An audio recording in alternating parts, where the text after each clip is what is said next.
Thank you very much. कि मैं सफलता का भी गवाह होता हूँ, संघर्ष का भी गवाह होता हूँ।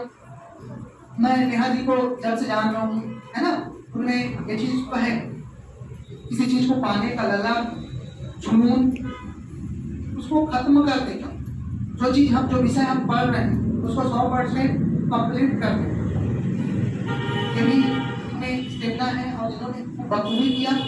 जो भी टास्क दिया गया है ना, टास्क मैं देता था, मुझे याद है ना, टास्क को बखूबी कंप्लीट करती थी और चीजों को फॉलो कर निश्चित तौर पर। और यही है विद्यार्थी जीवन में कि आप अपने लिए 100% दीजिए। और देखा कि आपने लिए मेहनत किया, जुनून के साथ मेहनत किया, लॉकडाउन की बाधाएं हों या अन्य जो बाधाएं जो विद्यार्थी जीवन में आती है, उन बाधाओं को पार करके आगे गई। और आज नारी सशक्तिकरण की एक मजबूत उदाहरण महिलाओं के लिए या अन्य गर्ल्स के लिए जो सिविल सेवा की तैयारी करती हैं उनके लिए एक उदाहरण है कि उन्होंने आगे बढ़े और अपने लक्ष्य को पाया। निश्चित तौर पर मैं चाहता हूँ कि नेहा जी के लिए एक बार जोरदार फिर से ताली बजाएं।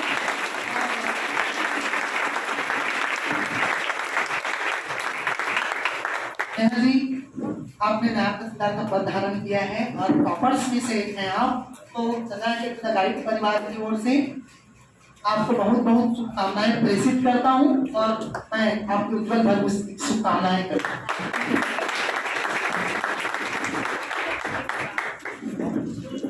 सबसे महत्वपूर्ण नेहा जी, इस सफलता जो आपने हासिल किया है, आप टॉपर्स में से रहे और आज आपने नायब तहसीलदार का पोस्ट अचीव किया है, तो इस सफलता के बारे में आप क्या कहना चाहेंगे? सबसे पहले आप इस बारे में बताइए कुछ।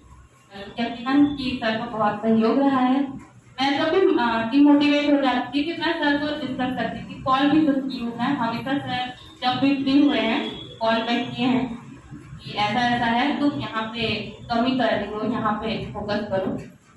और पहले तो ये बोलूँ कि एक दिन बरसों का संघर्ष बहुत खूबसूरत तरीके से हमसे टकराता है।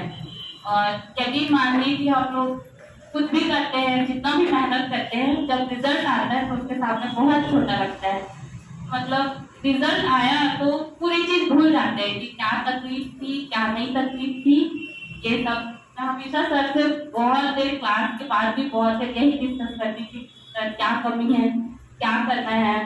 मैं 2018 में भी फ्री दी थी और 2019 में भी, तो मैं हमेशा सर से यही डिस्कस करती थी। फ्री का सबसे ज़्यादा मैं फोकस की हूँ कि सर मेरे को और क्या करना है। मार्क्स जैसे कभी 10 मार्क्स कम हो गए या क्लास में कभी कुछ कमी रह गई, तो मैं सर से हमेशा डिस्कस करती थी कि सर कौन से सेक्टर में ज़्यादा फोकस करूँ, क्योंकि फ्री अब बहुत इम्पोर्टेंट होता जा रहा है। मुझे लगता है मेंस इससे ज़्यादा भी इम्पोर्टेंट है, क्योंकि फ्री क्लियर करना ज़्यादा डिफिकल्ट हो गया है, तो उसमें ज़्यादा फोकस की जरूरत है। और हमसे यही गलती हो जाती है कि हम मेंस की तरफ भागते रह जाते हैं और फ्री को छोड़ देते हैं। फ्री अगर हम लोग कवर कर लेते हैं तो 20 से 30% ईजी पड़ेगा हम लोग को मेंस में। और मैं हमेशा सर से यही पूछती थी कि मेरा फ्री कैसे निकलेगा, सर ये बताइए। सर मेरे को बोलते थे कि मैं कितना क्लास में पढ़ा रहा हूँ, अच्छे से रिवाइज करो, आती है।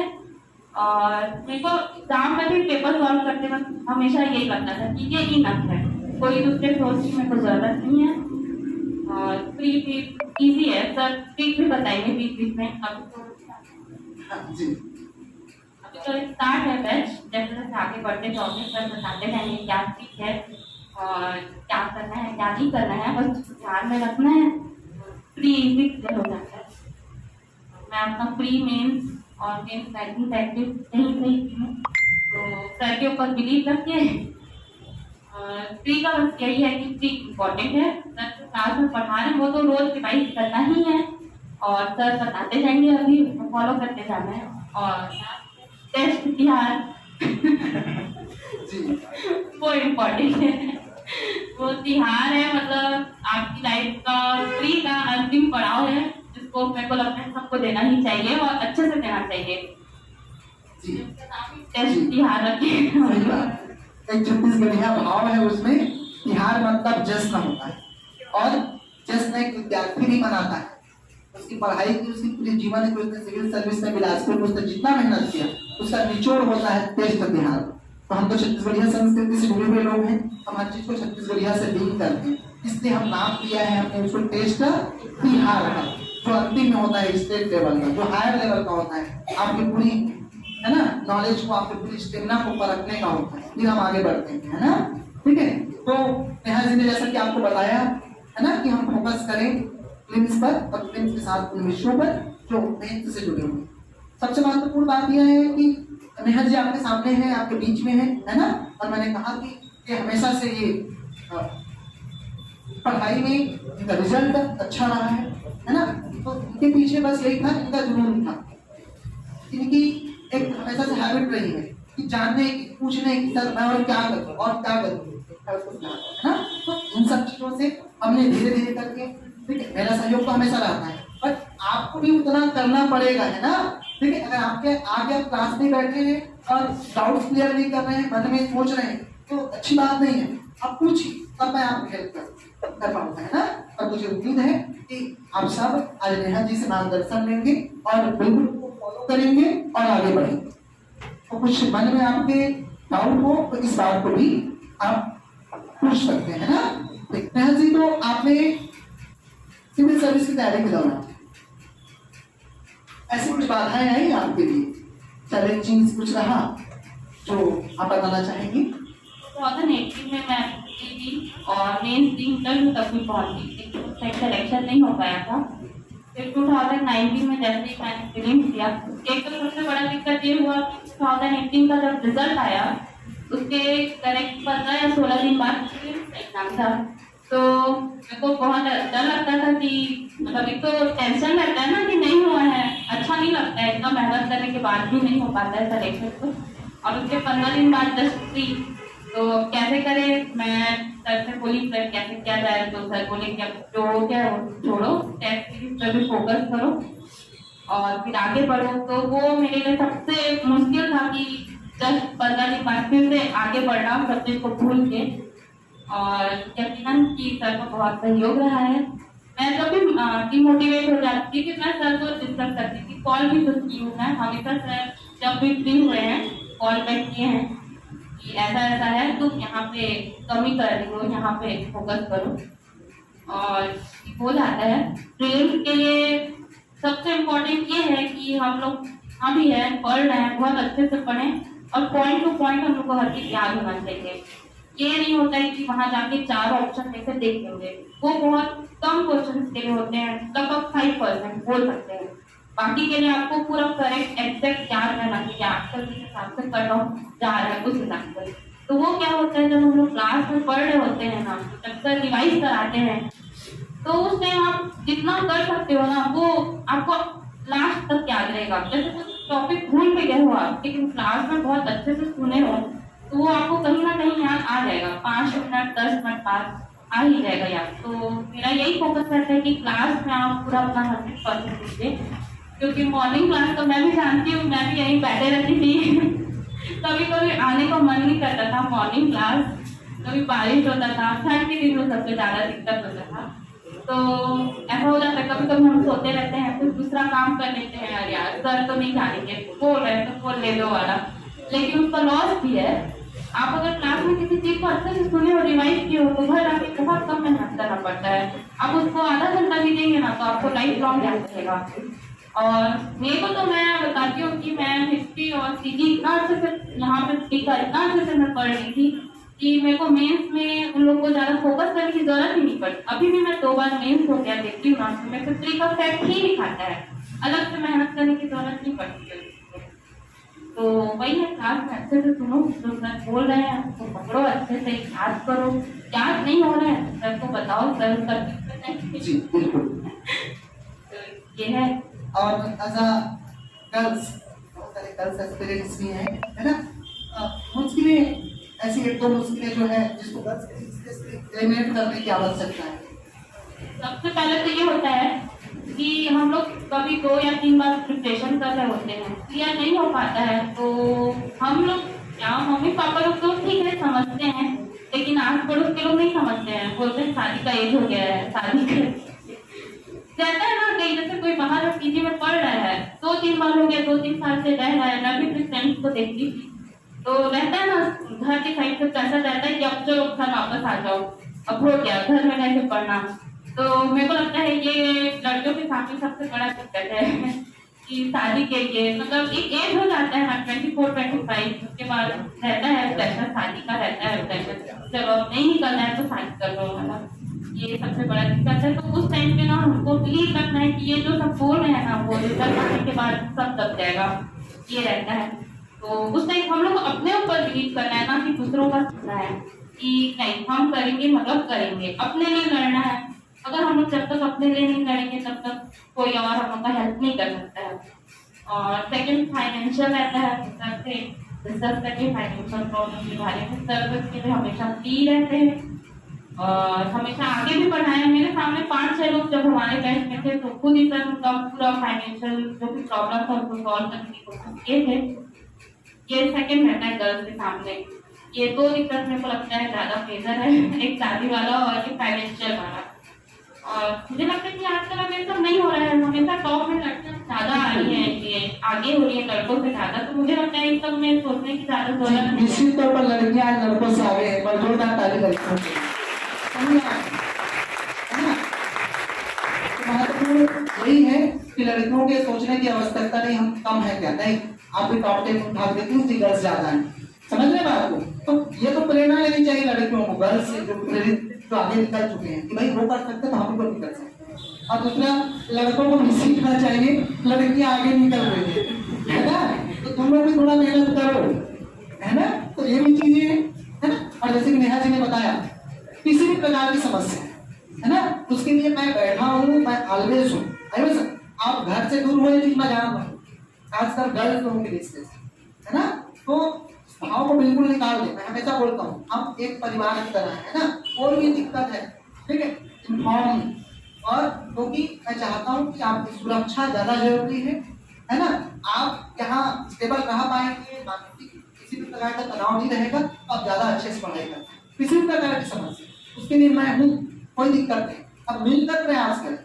मैं ये आश्वस्त कर रहा हूँ है ना नेहा जी आपके सामने भी, ठीक है, कि पढ़ाई में किसी प्रकार की बाधा नहीं आएगी, मेरी गारंटी है ना। उस चीज के लिए हम करें, बस आप डेडिकेटेड होकर के ईमानदारी से मेहनत करते चले है ना। और जब आपका मेहनत दिखेगा तो यकीन मान मेरी जिम्मेदारी है, मैं आपको कुछ परेशानी कुछ बाधा नहीं करेंगे। बस इतना है कि वो बात आप मेरे तक पहुंचाइए, हमारे स्टाफ के लोगों को, हमारे परिवार के लोगों को बताइए है ना। तो नेहा जी खुद पता एग्जाम्पल थे हमारे बीच है ना, और दे गेट सेलेक्टेड, वो भी आज सेलेक्टेड है, सबसे बड़ी चीज है ना। कई बच्चे ऐसे हैं जो सेलेक्टेड है ना, कहते थे। और इतिहास वही रचा जाता है जब बाधाएं हो, है ना नहीं, जब बाधाएं हो, जब समस्याएं हो, है ना, और तब आप सफलता पाते हैं, तब इतिहास रचा, तब इतिहास रचा है ना। और महत्वपूर्ण चीज हम देखते हैं बेसिक सिलेक्शन करने के बाद आपके क्षेत्र में, आपके गांव में जश्न मनाया जाता है, पेट ढोल पार्टी नगाड़ों से स्वागत होता है। ऐसा क्यों? इसलिए आप आयोग के लिए हो सकता है 242 लोग सिलेक्शन दिए, लेकिन आपके परिवार में, आपके गांव में, आपके क्षेत्र में, आपके ब्लॉक में आप अकेले होते हो तो राज्य लोक सेवा आयोग में अधिकारी पद में सिलेक्टेड हो और अपने क्षेत्र को रिप्रेजेंट करते हो। इसलिए हर गली, हर मोहल्ले, हर जगह में आपका स्वागत होता है फूल मांगो और ठीक है बैंड बाजा से। तो मैं चाहता हूँ ये जरूर सब पालन कि हम जिस दिन कलेक्शन लेकर के जाएं, ठीक है, स्वागत ऐसे ही होगा उसके लिए। लेकिन आज खपाना पड़ेगा, आज अपना 100% दे, केवल सोचने से नहीं होगा, मन में धारणा बनाओ, कोशिश करो। मैं तो बोल रहा हूँ कि मैं साथ हूँ, हम सब साथ हैं। नेहा जी का भी मार्गदर्शन मिलते रहेगा बीच बीच में हमको, ठीक है। और उम्मीद है, आई होप सो, ठीक है, कि नेहा जी भी क्लास लेंगे आप लोगों को तो और ज्यादा बेनिफिट मिलेगा आपको। एक सफल करके यहाँ पे क्लास ले, उन्होंने क्या क्या चीजें किया, क्या डिस्कशन किया, इस बारे में भी हम चर्चा कर सकते है ना। तो मैं उम्मीद करता हूँ जल्दी से जल्दी क्लास लेंगी हूँ आप सबके बीच, है ना, ठीक है। मैंने कुछ सवाल जी प्रणाली। मैम मेरा नाम प्रणाली नाग है। मेरा सवाल ये है कि मैम आपने बताया कि 2018-19 मैंने फ्री दिया, फिर इंटरव्यू तक गए पर सिलेक्शन नहीं हो पाया। तो मेरा सवाल ये है कि आपने ऐसी कौन सी गलतियाँ करी जिसको सुधार करके आज आप ये पढ़ा? 2018 में तो अपना फर्स्ट टाइम था, तो मैं फ्री में ही फोकस की थी। तो मेंस में मेरे से क्या हो गया कि मैंने लैंग्वेज को उतना नहीं किया, और क्योंकि टाइम पेपर 7 ऐड हुआ नया, तो ये 2 सब्जेक्ट था जो नहीं हो पाया था मेरे से। फिर नेक्स्ट टाइम मैंने लैंग्वेज को किया और पेपर 7 को किया, और अच्छे मार्क्स थे, लेकिन मैं आगे और प्रयास कर रही थी, और यही है। लेकिन ये है कि मैं 2018 में क्या हुआ पता कि बहुत ईजी आया था, तो उसको क्या था कि इतना डिटेल पढ़ने की जरूरत नहीं पड़ पाई थी। फर्स्ट टाइम भी रहता है तो समझ में नहीं आता, तो मैं हल्के हल्के में पढ़ ली। और मेरे से क्या हुआ कि जब मैंने देखा पेपर किया तो मुझे फील हुआ कि नहीं यार, हम लोग चाहे जितना भी मेंस के लिए रैंकिंग प्रैक्टिस कर ले, लेकिन जब तक हम लोग का प्री स्ट्रॉन्ग नहीं है तो वो किसी काम का नहीं है। आपका अगर हिस्ट्री में अगर कुछ याद ही नहीं है तो आप अपना लेखन शैली अच्छा दिखा के कुछ कर नहीं सकते मेंस में, क्योंकि आज तक तो इतने टाइम ही कम हो गए हैं। जैसे कि 4 लाइन लिखने हैं तो उसके लिए आप अपना लेखन शैली क्या दिखाएंगे, उसमें आपको फैक्ट ही लिखना पड़ेगा, प्री का ही फैक्ट लिखना पड़ेगा। जैसे सिंधु सभ्यता से कोई प्रश्न पूछ किया जाता है तो आप उसमें कैसे को क्या घुमाओगे, पॉइंट टू पॉइंट लिखना पड़ेगा ना उसमें। तो उसके लिए क्या जरूरी है, फीलिंग्स जरूरी है। मेंस में सबके पास इतना टाइम नहीं रहता कि उसको इतना पूरा डिटेल से पढ़ा पाए। तो ये गलती हो गया था कि मैं प्री ऐसे ऊपर से पढ़, मैंने छत्तीसगढ़ को ज्यादा फोकस कर दिया था, तो मुझे लगा कि नहीं, प्री में सब सब्जेक्ट को फोकस करने की जरूरत है। और सेकेंड ये मैं बोलना चाहूंगी कि CSET थोड़े क्वालिफाइंग हो गया है, लेकिन अभी के लिए तो नहीं है इतना प्रीलिम्स के लिए, लेकिन जब हम मेंस में जाते हैं ना तो फिर वो बहुत मेजर इफेक्ट करता है। और इस बार में से यही गलती हुई है, हम लोग नहीं बना के जाते हैं मैथ, लेकिन यकीन माने कि वहाँ जो रहता है ना 1 घंटे में नहीं हो पाता है मैथ, अगर आपने प्रैक्टिस अच्छे से नहीं की है। और मुझे लगता है कि आधा से ज्यादा प्रैक्टिस मैथ का हम लोग को प्री के टाइम करने की जरूरत है कंपेयर देन मेंस के टाइम में। तो अगर ये सबको आप प्रीलिम्स में कंप्लीट करते जाएंगे ना तो मेंस में आपको बहुत कम मेहनत करने की जरूरत पड़ेगी। तो ये जो आपका टाइम बचेगा ना उसमें दूसरे सब्जेक्ट को कवर कर सकते हो, तो प्री कर पढ़ना है।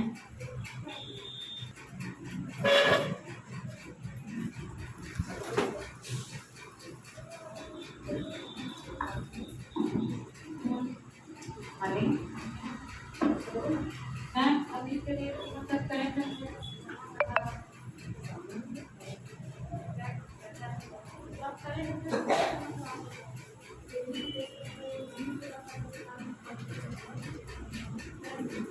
अपना पर्सनल बताती हूँ। ये मेरे से करेंट अफेयर ना तो डेली हो पाया, ना वीक में हो पाया, ना मंथली हो पाया। मैं लास्ट रिजल्ट निकालते हैं, लास्ट में आता है एग्जाम के आपसे लगभग 15 दिन पहले, पूरा ईयर का रहता है, उसमें पूरा आपका आर्थिक सर्वेक्षण भी रहेगा, हर चीज रहेगा। मैं उसी को ही पढ़ी और उसी टाइम ही मैथ पढ़ी। मैं अभी बोलते थे मेरे को क्लास में पढ़ लो, लेकिन मेरे से हो नहीं पा रहा था, तो फिर मैं लास्ट में पढ़ी। और लास्ट में पढ़ने का मेरे को ये फायदा हुआ कि मैंने जो भी सर बुक निकाले थे उसको पूरा पढ़ा, मैं कोई भी टॉपिक नहीं छोड़ी थी। और 3 से 4 दिन लगा था मेरे को कंप्लीट करने में। इंडिया का अलग आता है और छत्तीसगढ़ का अलग आता है, तो मैं पढ़ी थी उसको, पूरा टॉपिक कवर करना हो जाएगा सर उसमें पूरा। मतलब आप अभी मतलब पिछले साल का अगर किसी के पास होगा बुक तो निकाल के देखेगा और अभी पेपर मिला के देखेगा, कोई भी एक ऐसा करेंट अफेयर उससे बाहर नहीं गया होगा।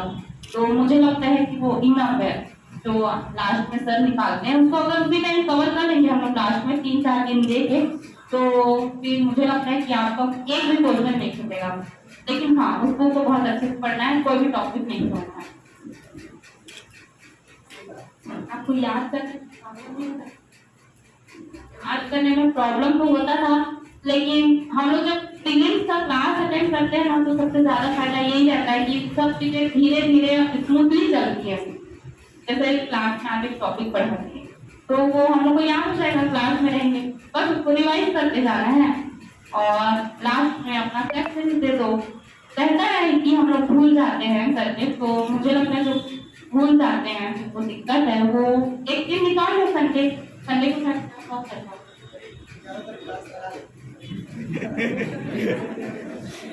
तो अगर संडे को सर क्लास बनाए हैं तो शाम को बैठो और रिवाइज करो पूरा वीक, तो ये है। और यही है कि याद हो जाएगा, नहीं होता तो सर से पूछो, हम सर बताएंगे। मेरे को याद करने में कोई दिक्कत नहीं होता था, बस मेरे को ऐसा था कि कभी कभी क्या होता था ना, 4 ऑप्शन था तो मेरे को 2 ऑप्शन बहुत नजदीक का लगता था, तो हमेशा उसमें गड़बड़ करती थी।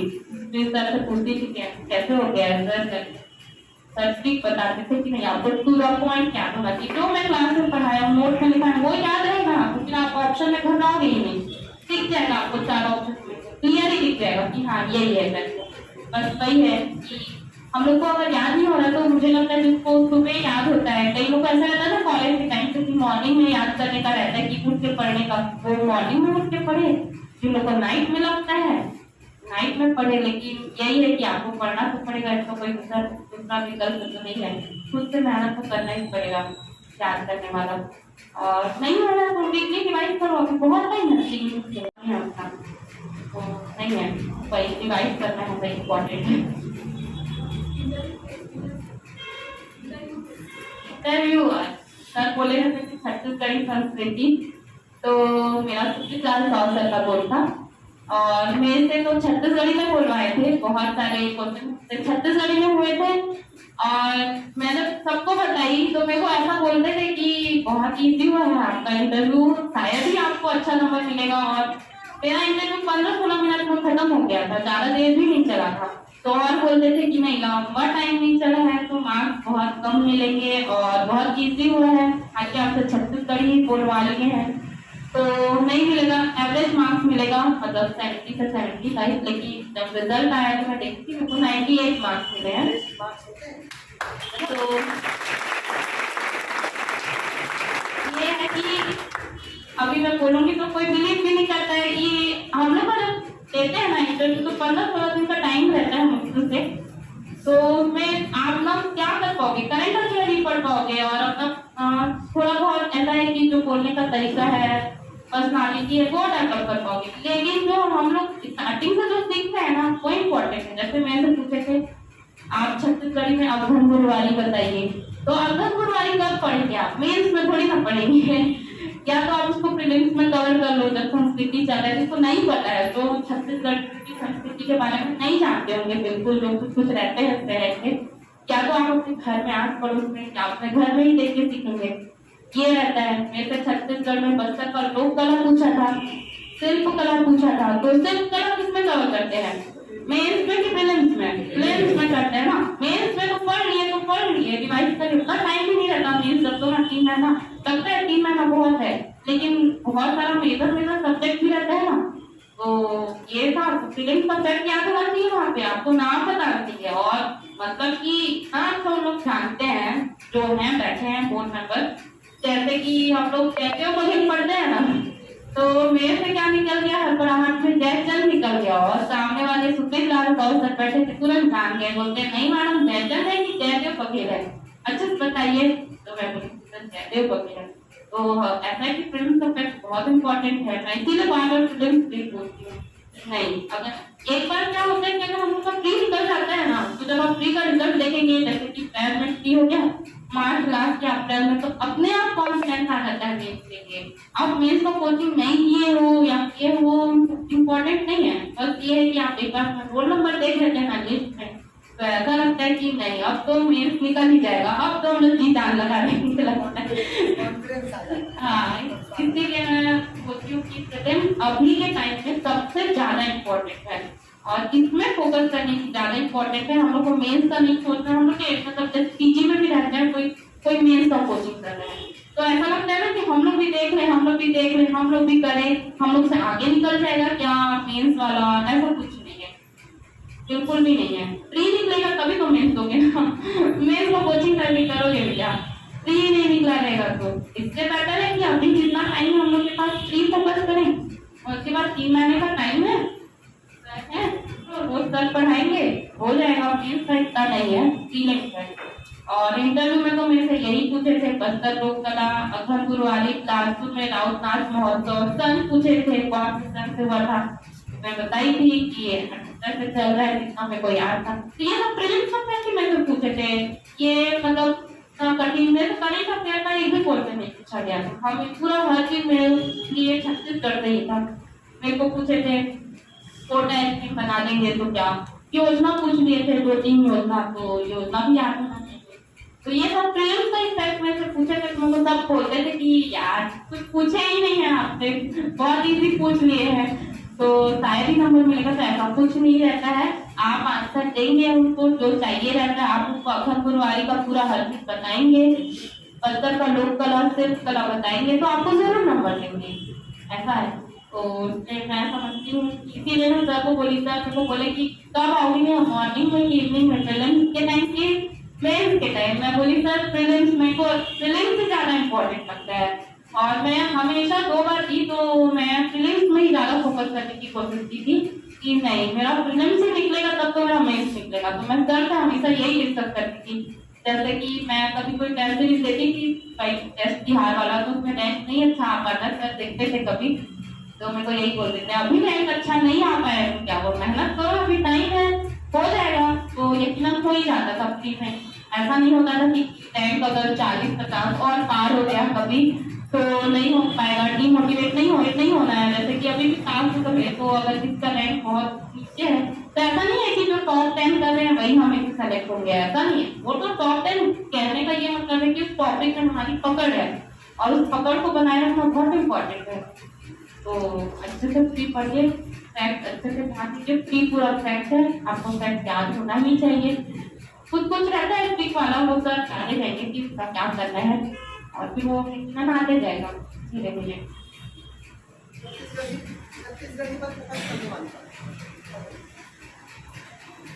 जो छत्तीसगढ़ी पर फोकस करने वाले, मैं इंटरव्यू में हमेशा कहा करता था, है ना, छत्तीसगढ़ी आप बुलवाएंगे, छत्तीसगढ़ी में क्वेश्चन अराइव होगा, ठीक है। और यहाँ जैसी हो गया वो चीज, है ना।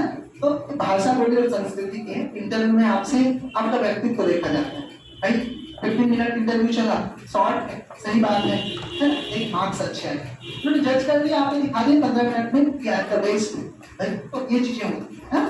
छत्तीसगढ़ी हमेशा से आपका, हम छत्तीसगढ़िया लोगों की संस्कृति, पहचान, आधार, व्यवहार छत्तीसगढ़ी होनी चाहिए, है ना। You have to speak Chhattisgarhi, think in Chhattisgarhi, do Chhattisgarhi, teach Chhattisgarhi, because ठीक है Chhattisgarhi is our motherland, our mother tongue, है ना। और कुछ समझ में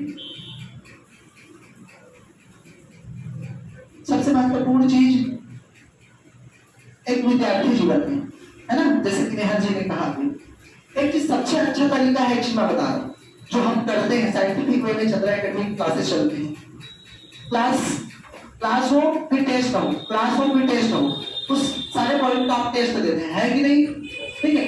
बस मैं इतना बोल रहा हूँ जो नेहा जी ने अभी कहा कि आप जो है रैंक टॉप आएगी टॉप नहीं आएगी मैटर नहीं करता, आपने सही परफॉर्मेंस दिया कि नहीं दिया।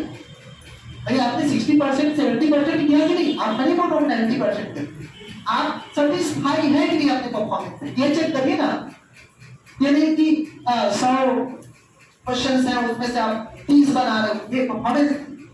अब रैंक मत चेक करें, आप अपना परफॉर्मेंस चेक करें, आप एटलीस्ट 60, 70, 75% अटेम्प्ट करने की कोशिश करें, ठीक है। बिल्कुल भाई आपके सामने तो नेहा जी है कि जहाँ पर बिल्कुल ये चीजें होती थी जो आपके साथ होती थी, है ना। मैं नेहा जी से भी बात करता था कि भाई थोड़ा रैंक और इम्प्रूव करना पड़ेगा, वो मेरा काम है, समझ लो, और आपका काम है कि आपको इम्प्रूव करना है। लेकिन नेहा जी जो कहा सेटिस्फेक्शन कि आप जितना मेहनत कर रहे हैं, आप उसके लिए लेवल रहिए कि हाँ भाई मैं इतना मेहनत कर रहा हूँ तो इतना मार्क्स आया मेरा, अब मेरे को और आगे बढ़ने की आवश्यकता, ये सबसे महत्वपूर्ण चीज। और मैं बार बार बोलता हूँ, अपने आप को अगल बगल से बिल्कुल बताओ, किस बैकग्राउंड से आए हो, कहाँ से आए हो, ठीक है, कौन सी स्कूल में पढ़ा है आपने, डजंट मैटर, कोई मैटर नहीं करता। आई समझ, सरकारी स्कूल में पढ़ा हुआ है, गांव का पढ़ा हुआ बच्चा ही बनता है और पोस्ट देता है। बस्तर दूर जहाँ कुछ नहीं है वहां से निकले व्यक्ति पोस्ट दे सकता है, तो हम क्या दे सकते, अब तो एक इंस्टीट्यूशन में है जहाँ आपको हर चीज प्रोवाइड किया जाता है और जहाँ इतने सारे लोग सिलेक्शन हो करते हैं, आपको हर चीज मिलेगा। आपके पास किस चीज की कमी है तो मैं बैठा हूँ उसके, है ना। तो बिल्कुल जज मत करिए अगल और बगल से, अपने आप को पहचानिए कि मैं भी कर सकता हूँ, I have to do. Okay, और मैं आप लोगों को यही बता रहा हूँ, और ऐसे बच्चे आएंगे सेलेक्ट हो यहाँ पर, ठीक है, जिनकी कहानी मैं बताऊंगा, है ना, कि कहानी इन द सेंस कि कैसे बैकग्राउंड से लोग आए और सफल हो गए। तो मैं वही बोल रहा हूँ, नेहा जी ने कहा कि ये मैटर नहीं करता है, आप जितना मेहनत करते हैं मैटर नहीं, है ना। तो मैं उम्मीद करता हूँ अब सब नेहा जी के आज के मार्गदर्शन से प्रेरणा लेंगे और आगे बढ़ेंगे, है ना। तो अंतिम में नेहा जी कुछ और अनमोल वचन, ब्रह्मास्त्र, अंतिम 2 मिनट, है ना। और कुछ मन में तो कोई धारणा नहीं है आप लोगों के, है ना। और दूसरा चीज मैं आश्वस्त करा रहा हूँ, नेहा जी हमारे संस्था परिवार की हिस्सा है, one of the important member, है ना। और उसका मार्गदर्शन, है ना, हमेशा रहेगा, क्योंकि नायक तहसीलदार भी बनती है तो शासन में थोड़ा मदद मिल सकती है ना।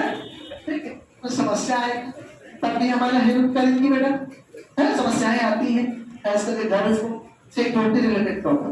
तो नेहा जी मैं आश्वस्त कर रहा हूँ, है ना, हम सबके साथ हमेशा ऑलवेज रहे, है ना, एक संस्था परिवार के सदस्य होने के नाते, ठीक है।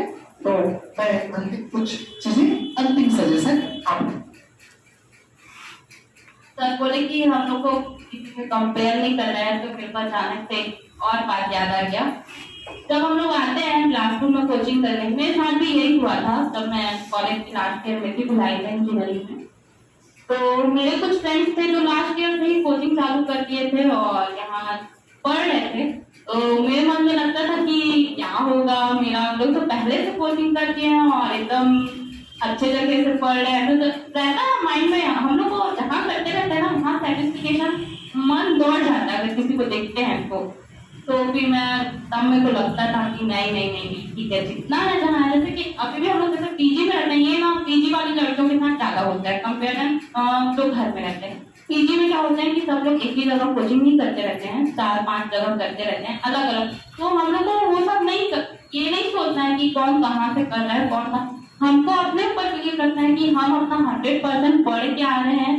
हमको बिलीव करना है जो पढ़ा रहा है सामने वाला, यकीनन जो सामने वाला पढ़ा रहा है इतने सालों से, जिसको है एक्सपीरियंस, वो के पास मतलब उसके ऊपर हम बिलीव कर लेंगे तो क्या है, यही है ना कि अगर हम लोग 100% किसी के ऊपर बिलीव करेंगे तब तो हमको 100% मिलेगा ना। तो ये सब माइंड नहीं दौड़ाना है कि कोई यहाँ कोचिंग कर रहा है, कोई वहाँ कोचिंग कर रहा है। आप सर के ऊपर बिलीव करिए, यकीनन वो मेहनत कर रहे हैं, बहुत मेहनत कर रहे हैं। मतलब मैं कंटिन्यू बोल सकते हैं 2018, 19, 20 और 21 हो गया, 4 साल से जुड़ी हुई हूँ और मैंने कभी अपना माइंड कहीं और डाइवर्ट भी नहीं किया कि नहीं ये अच्छा नहीं है, नहीं। मैं सर के ऊपर पूरा बिलीव की, उस टाइम पे बिलीव की कि जब मेरा रिजल्ट में सिलेक्शन नहीं हुआ था तब सर बोले कि नहीं अभी एक और अपॉर्चुनिटी है, प्रीलिम्स है, उसको ध्यान दो। उस बात पे मैंने बिलीव किया। तो यही है कि एक बिलीवनेस होता है ना, वो रखना ही है और अपने ऊपर भी रखना है। ये नहीं कि कोई मतलब कि कोई और बोल रहा है, कुछ और बोल रहा है, ये बुक पढ़ लो, वो बुक पढ़ लो, ये सब ध्यान भटकाने का है। और ये बात ना अभी जब हम लोग स्टूडेंट रहते हैं तब समझ में नहीं आता है, लेकिन जब 2-3 साल का एक्सपीरियंस हो जाता है, एग्जाम दे लेते हैं ना, तब समझ में आता है और तब तक बहुत दूर हो जाता है, बहुत देर हो जाता है, सॉरी। तो माइंड नहीं भटकाना है, आप लोग बहुत अच्छे जगह पे हैं और बिलीव करना सीखिए। जो बोल रहे हैं उसको एक बार फॉलो करके तो देखिए। 1 साल का टाइम अपने आप को भी दीजिए, घर को भी दीजिए, संस्था को भी दीजिए और फिर अच्छे से आपने अगर 100% दिया है तो मैं यकीनन बोल सकती हूँ कि आप बहुत अच्छी जगह पहुंचेंगे ही। और यही है कि हम लोग को अपना जो कंटिन्यूटी है उसको नहीं छोड़ना है। कंटिन्यूटी बहुत इंपॉर्टेंट है और माइंड नहीं भटकाना है। मेरे को सबसे ज्यादा मेजर इशू बस यही लगता था कि माइंड भटक जाता है, तो उसको नहीं फोकस करना है। दूसरों से क्या कंपेयर करना, अपना कर लेना, नहीं बन रहा है तो और मेहनत करना है। टेस्ट सीरीज दे रहे हैं या कुछ क्लास में सर कुछ पूछ रहे हैं, कोई बता देता है, कोई नहीं बता पाता है, याद नहीं रहता, तो उसमें क्या दिक्कत है। हम लोग को और पढ़ना है, इसका यही मतलब हुआ ना, इसीलिए तो तो कोचिंग करते हैं ना हम लोग कि कंपटीशन का पता चल पाता है कि कितना कंपटीशन है करके, तो उसमें डरने वाली कोई बात नहीं है, बस कंटिन्यूटी बनाए रखना है। और यही मैं बोल सकती हूँ कि और जो क्लास में पढ़ रहे हैं अच्छे से रिवाइज करिएगा, यकीन मानिए। और सेकेंड मैं ये बोलना चाहती हूँ कि जब मैं कोचिंग कर रही थी तो उस टाइम मेरी शादी नहीं हुई थी, लेकिन मैं यही सोचती थी कि क्या दिक्कत होता होगा शादी के बाद। बहुत सारे मैं देखती हूँ कि हैं शादीशुदा जो पढ़ रहे हैं। जब मैं कोचिंग करती थी तो एक थी मतलब मैम थी, वो अपने बच्चों को छोड़ के आई थी और पढ़ रही थी यहाँ पे, एयरपोर्ट कर रही थी। तो मैं शादीशुदा जो भी होंगे उनके लिए बस यही बोलना चाहती हूँ कि हम लोग को नहीं करना है कि हम ये नहीं सोच सकते कि जो फ्रेशर्स आए हैं उन लोग अच्छा कर लेंगे। हम लोग के पास इतना प्रॉब्लम है, मैरिड है तो बहुत सारी दिक्कत रहते हैं मैरिड होने के बाद, समझती हूँ मैं भी। तो ये हम लोग को कभी कंप्लेन नहीं करना है। बॉयज भी रहते हैं, मैं अभी वेरिफिकेशन में भी गई थी तो मुझे बहुत टाइम मिले थे जो मैरिड थे, गर्ल्स भी और बॉयज भी। बॉयज तो बहुत सारे थे, तो उन लोग जब आगे बढ़ सकते हैं तो हम भी बढ़ सकते हैं। ऐसा थोड़ी है कि जो फ्रेशर्स आए हैं क्या किसी शादी नहीं हुई है या जो कम एज के हैं उन्हीं लोग आगे बढ़ेंगे, ऐसा बिल्कुल भी नहीं है। तो घबराना नहीं है, ऐसा कोई हम लोग का स्टेटस मायने नहीं रखता और बैकग्राउंड को बिल्कुल भी मायने नहीं रखता है कि हम कौन से बैकग्राउंड से आए हैं, हम गवर्नमेंट स्कूल से आए हैं या फिर अच्छे स्कूल से आए हैं, कॉलेज भी मैटर नहीं करता है। और सबसे ज्यादा तो ये बोलना चाहती हूँ मैं, इंजीनियरिंग बैकग्राउंड और दूसरा बैकग्राउंड भी मैटर नहीं करता है, अब सब इक्वल हो गए हैं।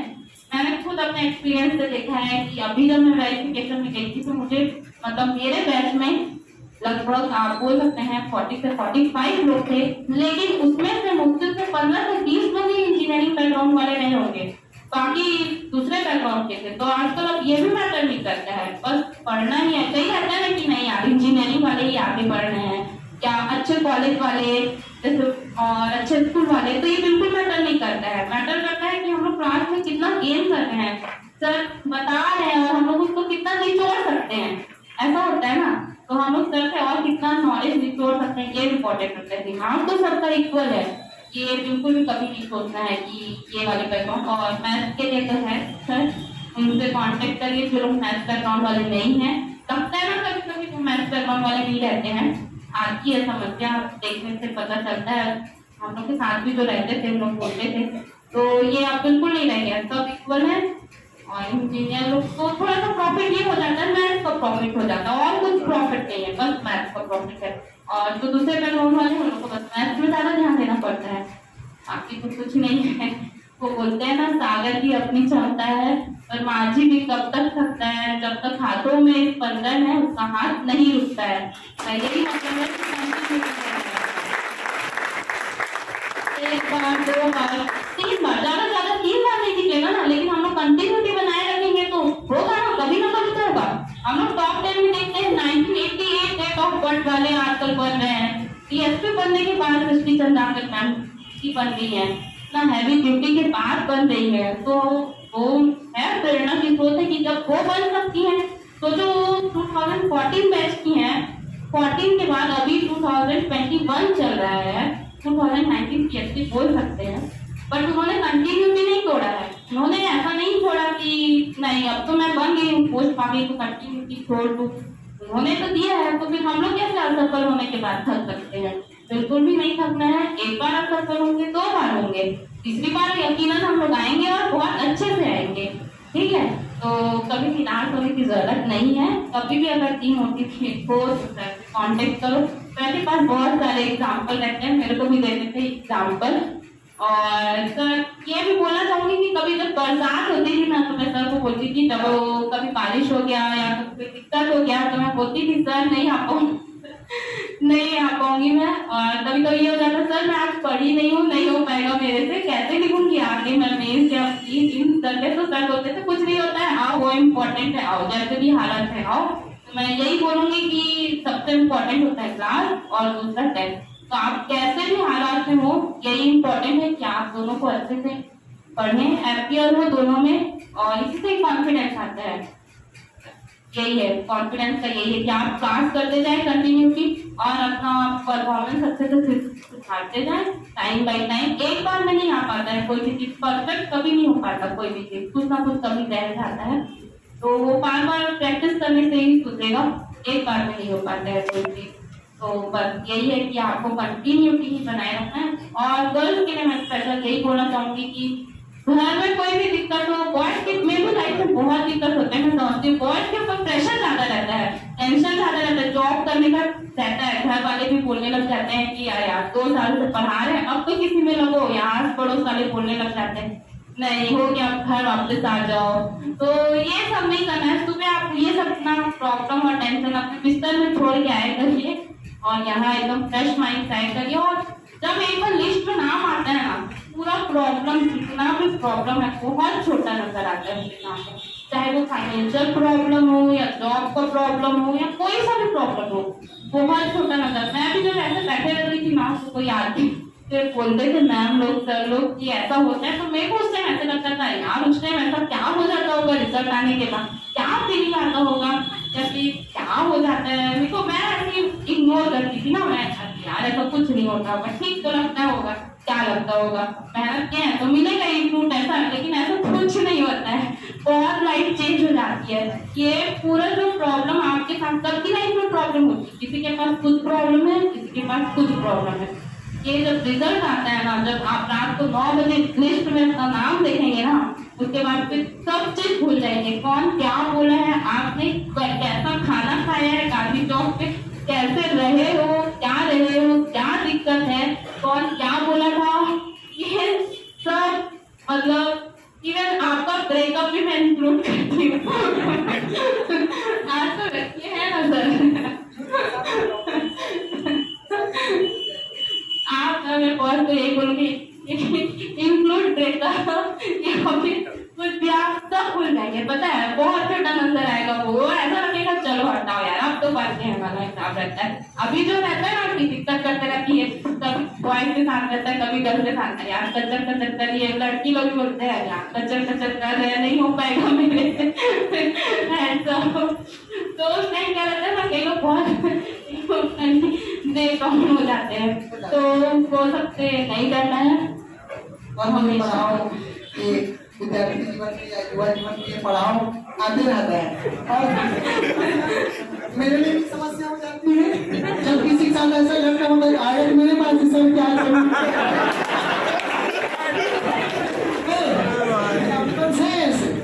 है ना। तो अब मेरे लिए भी चैलेंजिंग होता है कैसे उसको हैंडल करूं और कैसे उसको पूरा उसका ध्यान घर से हटा करके पूरा एग्जाम में लाऊं। ऐसे भी चीजें कई लोगों के साथ ऐसी भी चीजें हैं, कई लोगों के साथ ऐसे प्रॉब्लम्स होते हैं ऐसी, पता है कि 4 लोग एक रूम में रह रहे हैं, है ना, पता है 4 लोग एक रूम में रह रहे हैं, अब पता चला कि 3 कमेंट नहीं निकला, एक कमेंट निकल गया या प्री निकल गया, तो मेंस देना है तो 3 उसको टॉर्चर करना चाहता है, ऐसी भी चीजें होंगी, तो उसको मुझे हैंडल करना। तो मैं बोल रहा हूँ ना कि मैं एज अ शिक्षक, ठीक है, अब पढ़ाई के बियॉन्ड में आपकी सारी जिम्मेदारी, सारी परेशानियां दूर करने की जिम्मेदारी मेरी, मैं आश्वस्त कर। और नया दिन ये बात कह रहा है तो ये बात मैं भी बोल रहा हूँ कि होते हैं ऐसे प्रॉब्लम्स आते हैं, है ना। लेकिन नया दिन एक ही चीज था, सबसे इम्पोर्टेंट है तो वो है केवल और केवल सफलता। जिस दिन आप सफल हो जाएंगे, दुनिया आपकी बुद्धि में, उसके सफलता सबसे ऊपर होगी, सब उसके नीचे होगी, कोई भी दुख समस्या प्रॉब्लम्स, ठीक है। हाँ, तो ये छोटी छोटी चीजें, तो वही चीजें हैं कि साथ में मिलकर के चलना है, साथ में आगे बढ़ेंगे अपन, है ना। और इस तरह से sir thank you very much Neha ji, आप आए और मेरे हिसाब से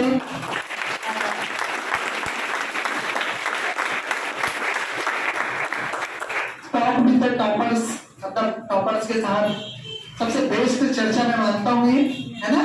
और हम सबको प्रेरणा देगी नेहा जी की अनमोल बातें, उनके विचार का जुनून, उन्होंने जो किया, है ना, और जो चीजें उन्होंने बोली चीजों को फॉलो कीजिए, है ना।